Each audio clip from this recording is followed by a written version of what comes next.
There are 39 million people in the world who are blind.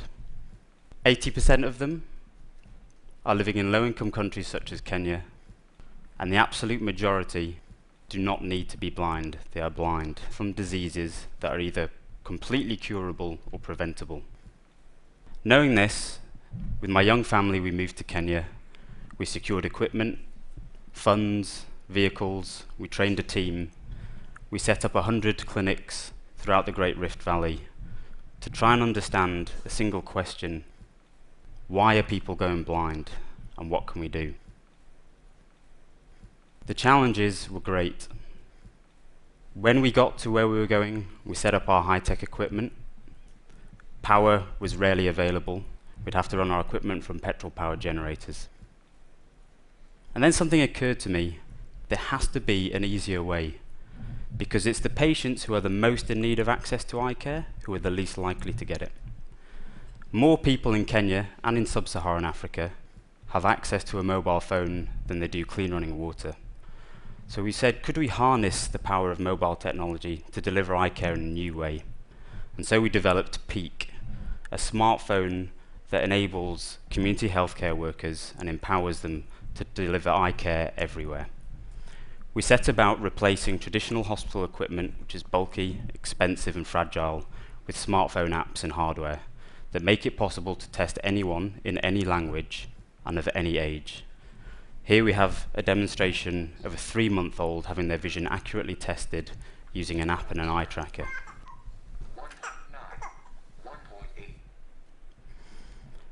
We've got many trials going on in the community and in schools, and through the lessons that we've learned in the field, we've realized it's extremely important to share the data in non-medical jargon so that people understand what we're examining and what that means to them. So here, for example, we use our SightSim application once your vision has been measured to show carers and teachers what the visual world is like for that person, so they can empathize with them and help them. Once we've discovered somebody has low vision, the next big challenge is to work out why. And to be able to do that, we need to have access to the inside of the eye. Traditionally, this requires expensive equipment to examine an area called the retina. The retina is the single part of the eye that has huge amounts of information about the body and its health. We've developed 3D printed, low-cost hardware that comes in at less than $5 to produce, which can then be clipped onto a smartphone and makes it possible to get views of the back of the eye of a very high quality. And the beauty is anybody can do it. In our trials on over 2,500 people, the smartphone with the add-on clip is comparable to a camera that is hugely more expensive and hugely more difficult to transport. When we first moved to Kenya, we went with $150,000 of equipment, a team of 15 people, and that was needed to deliver healthcare. Now, all that's needed is a single person on a bike with a smartphone, and it costs just $500. The issue of power supply is overcome by harnessing the power of solar. Our healthcare workers travel with a solar-powered rucksack, which keeps the phone charged and backed up. Now we go to the patient, rather than waiting for the patient never to come. We go to them in their homes, and we give them the most comprehensive, high-tech, accurate examination, which can be delivered by anyone with minimal training. We can link global experts with people in the most rural, difficult-to-reach places that are beyond the end of the road, effectively putting those experts in their homes, allowing us to make diagnoses and make plans for treatment. Project managers, hospital directors are able to search on our interface by any parameter they may be interested in. Here in Nakuru, where I've been living, we can search for people by whatever condition. Here are people who are blind from a curable condition, cataract. Each red pin depicts somebody who is blind from a disease that is curable and treatable, and they're locatable. We can use bulk text messaging services to explain that we're coming to arrange treatment. What's more, we've learned that this is something that we haven't built just for the community, but with the community. Those blue pins that drop represent elders or local leaders that are connected to those people who can ensure that we can find them and arrange treatment.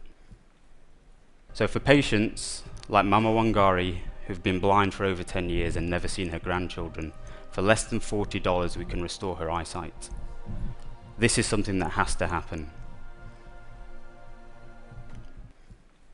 It's only in statistics that people go blind by their millions.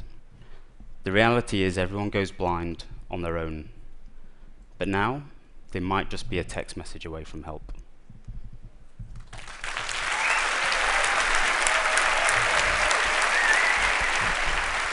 And now, because live demos are always a bad idea, we're going to try a live demo. So here we have the Peak Vision app.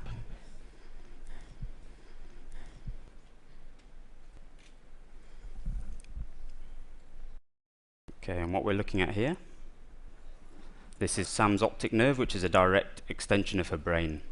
So I'm actually looking at her brain as we look there. We can see all parts of the retina.